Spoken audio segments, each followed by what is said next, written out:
Bismillahirrahmanirrahim. Assalamu alaikum. My name is KHALID UMAR and I am from Pakistan.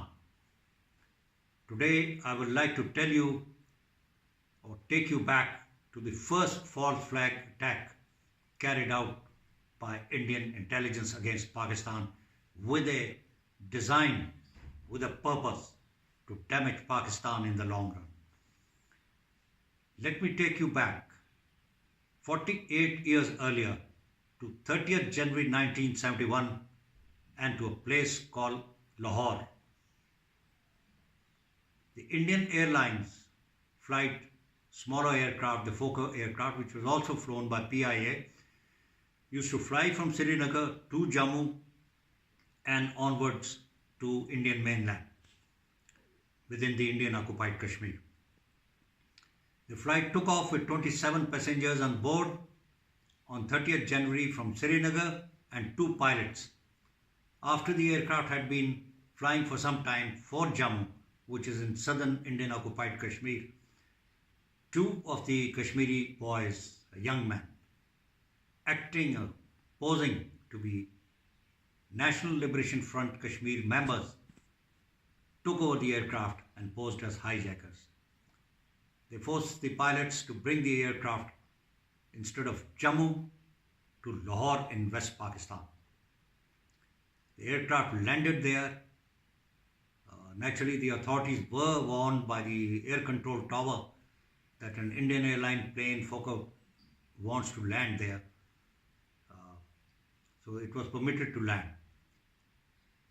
From 30th January to about 80 hours passed before the plane was burned by the 2 hijackers. They had given a demand on landing to be passed on to the Indian authorities that 40 of the members of NLF, National Liberation Front, be released by the Indian authorities, and they are supposed to be carrying out the freedom struggle against India. None of it. They were both members of the Indian intelligence. Ashraf Qureshi was an older member of the Indian intelligence, Hashim Qureshi, the other, and they were both related to each other, was roped in or lured in by Ashraf, who looked very smart. He is the one who came down from the plane. Hashim stayed above and was visible from the cockpit, and he used to shake hands with the people and talk to people. Ashraf Qureshi was wearing a hat, as was in vogue those days. Even in Pakistan, people used to wear hats or felt hats, and he looked pretty smart. He was very well tailored clothes. When the Indian authorities did not meet their demands, naturally they would not have met their demands, and according to their design, they burned the plane. The moment they burned the plane, within a short period, within a day or so, the Indian government announced cancellation of Pakistani airline flights from Lahore in West Pakistan to Dhaka and their return through the Indian or flying over the Indian mainland. I will now tell you.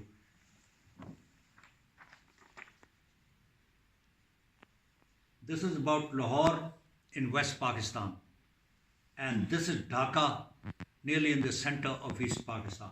The flying distance from Lahore to Dhaka was about 1800 to 2000 kilometers over the Indian mainland. And it was going on since 50s, 60s. Now were in 1971, 48 years ago. The Indian government banned these flights, direct flights over India. And PIA, or the Pakistani government, was forced to use the long route, much longer route, more than double, to Dhaka. From Karachi, the plane used to take off, PIA planes, go to Sri Lanka and refuel at Colombo airport or stop over there and continue the flight to Dhaka in East Pakistan. Initially over the Arabian Sea, staying well away from the Indian mainland for fear of interception. And then over the Bay of Bengal to East Pakistan. Similarly, the return. It was about 4,800 kilometers flight, because it had to again on the eastern side also stay away from the Indian mainland and fly many 100 nautical miles away from it to remain safe. Then the drama of East Pakistan's separation started with the civil war ignited after Awami League was not permitted to form the government in March 1971. And then what happened, you all know. Now this is the first false flag operation in the history of a large number of false flag operations carried out by India or Indian intelligence raw against Pakistan. And we understand their game very well. Yesterday there was a press briefing by DG ISPR Major General Ghafoor to our media, and he mentioned that time and again thereafter, when the Indians were to do anything against Pakistan, or a dignitary was visiting, or a head of state was visiting, India always conducted a false flag operation,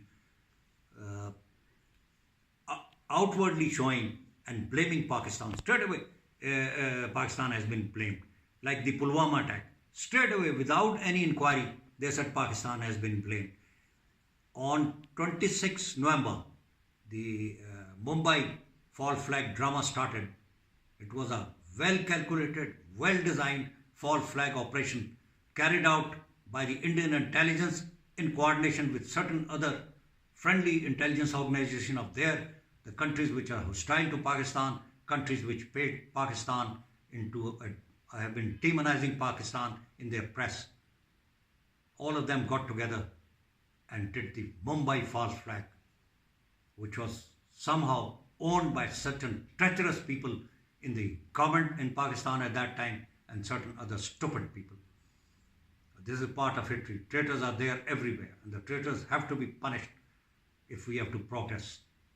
This is the first of a series, and I will tell you about the other false flag. An example was given by General Ghafoor yesterday in DG ISPR when he briefed about President Clinton's visit in 2000 March to India when they did the Chhattis Singh Pura massacre of southern India of 6 by the Indian intelligence, raw false flag attack, blaming Pakistani ISI straight away, immediately. So they don't wait. They blame Pakistan straight away. Like in case of Mumbai, at night the operation started, the Indian false flag started. By morning, about early hours of the morning, at about maybe 10 or 11 o'clock, there was a Lieutenant General of the Indian Army who was overseeing the operation against the so-called terrorists standing in front of the hotels. And one of the journalists asked him, where have these terrorists come from? And he straight away said, they have come from Faridkot. And Faridkot was taken to be part of Pakistan. I know, I've studied India well. I was about 1 year old when India came into being. It is one of my passions to study India, right from my school days, and later I joined the army. Faridkot was a state, Sikh state in East Punjab, India. It is now within a part or part of the Indian Firozpur district. Faridkot, Malerkotla, close to Patiala, these were 6 states. Patiala itself was a 6 state. Faridkot was another state. If there was to be somebody in India, straight away their mind should have gone to Faridkot inside Indian Punjab, not a small village near Okara in Pakistan, which was purportedly the place from where the hijackers had come. Absolutely false. Allah Hafiz and goodbye, and see you again in the other series of the false flag that the Indian RAW has carried out against Pakistan.